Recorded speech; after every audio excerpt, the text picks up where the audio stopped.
बोला बोला देवघर वाले बाबा की ऐसे हंस के गौरा नहीं देखी रौरा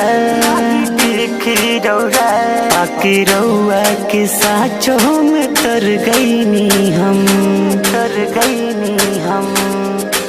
ऐसे हंस के गौरा नहीं देखी रौरा पाके रौआ के साचों में तर गईनी हम ऐसे हंस के गौरा नहीं देखी रौरा पाके रौरा के साचों में तर गईनी हम देखी रूपवा तोहार लग भइनी बीमार प्यारे रौरा से लागता कर गईली हम देखी रूपवा तोहार लग भइनी बीमार प्यारे रौरा से लागता कर गईनी हम।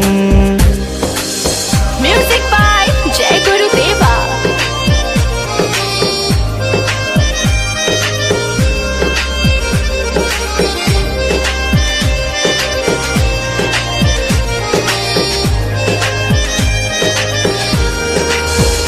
पियरी ओढ़नी में दुल्हन बहनल बाड़ू तू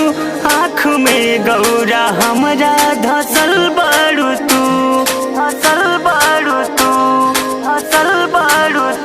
पियरी ओढ़नी में दुल्हन बहनल बाड़ू तू आँख में गौरा हमरा धसल बाड़ू तू रूपवा बाटी हो गोर जैसे चाँद के अजोर रूपवा बाटी हो गोर जैसे चाँद के अजोर रूपवा चाहत में हद से गुजर गईली हम ऐसे हंस के गौरा नहीं देखी रौरा पाके रौरा के साँचों में तर गईनी हम।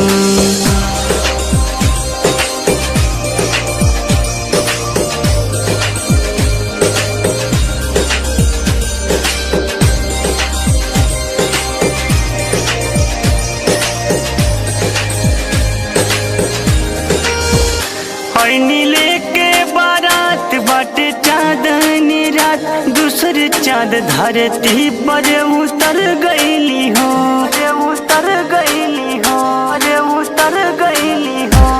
नीले के बारात बाटे चांदनी रात दूसरे चांद धरती पर उतर गईली हो दीपू गावे भजन सुन के भैनी मगन दीपू गावे भजन सुन के भैनी मगन आवता लगे साचो संवर गईनी हम ऐसे हंस के गौरा नहीं देखी रौरा पाके रौआ के साचो में तर गईनी हम ऐसे हंस के गौरा नहीं देखी रौरा पाके रौरा के साचो में तर गईनी हम देखी रूपवा तोहार लग भइनी बीमार प्यारे रौरा से लागता कर गईली हम देखी रूपवा तोहार लग भइनी बीमार प्यारे रौरा से लागता कर गईली हम।